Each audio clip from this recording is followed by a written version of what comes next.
So let's probably start out here with the Eagles, Red Dog. Man,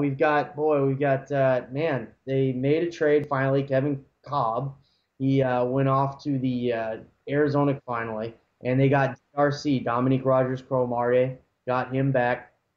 Then they went out and re-signed a guy they had a couple of years ago, and Chasen Babin, who they kicked to the curb. He went over, had 13 sacks with the Tennessee Titans.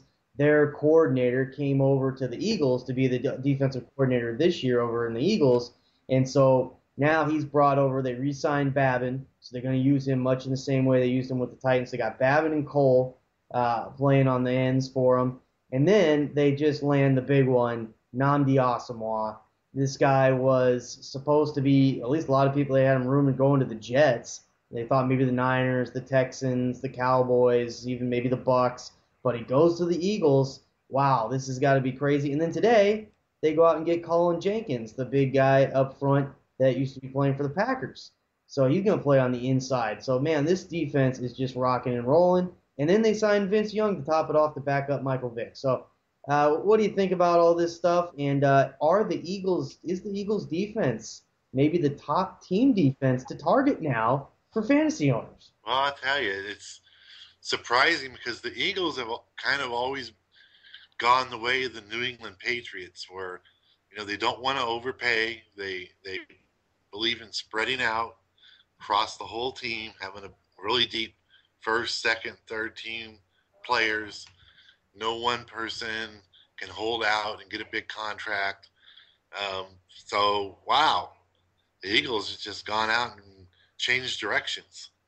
Uh, so I wasn't that surprised that they wouldn't pick up one guy, but man, they just gone out there and decided they're going to be the Washington Yeah, Redskins. except they actually get players that fit their scheme, unlike the Redskins where they don't, Yeah, and they pay them even more.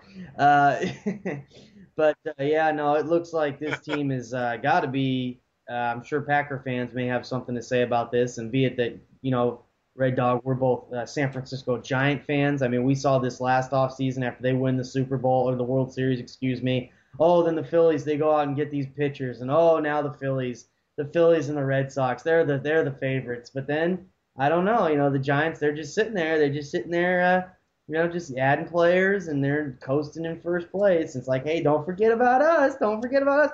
Well, I'll tell you, as a Giants fan, I love it that they talk about the Phillies. All the Giants fans that we know, we love it because it's like, yeah, take the pressure off of us that we're the world champs, and take the pressure off of us in the media to have to endure that as the champs. That are we going to repeat and this, that, and the other. I think the Packers are going to benefit from that because, boy, I got to say, don't you think that the Eagles and maybe even the Patriots with their moves getting Albert Haynesworth, Chad Ochocinco, don't you think that these teams are going to get a little bit more attention out there as maybe the favorites?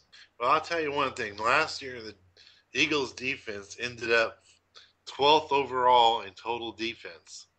They were 15th against the rush, and they were 14th against the pass. And they've added all these players to it. So they're making a big move to get inside that top five defenses for sure. It is going to be a lot different defense coming at you Yeah, next year. They got three cornerbacks in there that could make the Pro Bowl. they are shopping Asante Samuel around apparently, but I'm sure if they let him go, they'll get probably either a really good offensive lineman or another really good defensive player. We'll see if they actually do or not, but that is kind of rumored because he doesn't quite fit the scheme that they're looking to do per se. So he might end up being the third guy if you can imagine that for the money that they just paid him a few years ago. But yeah, it looks like this is definitely going to be a good defense for sure. I mean, the thing is you look at where football's at now, and having a great cornerback isn't enough. You need two, and then at some point in time, with the teams that can throw out there, if you want to win a Super Bowl, you might need three, because teams are just throwing the ball to so many spread offenses that are going on right now. Um, giving the ball to good grief. You look at the stats, and 7, 8, 9 guys caught the ball. Hmm. So, Yeah, so to cover everything, you look at the Jets. I mean, the Jets have top three defense in the league, and they were still going after the cornerback themselves. So, it's never enough. I mean, it's never enough the way offenses are going right now.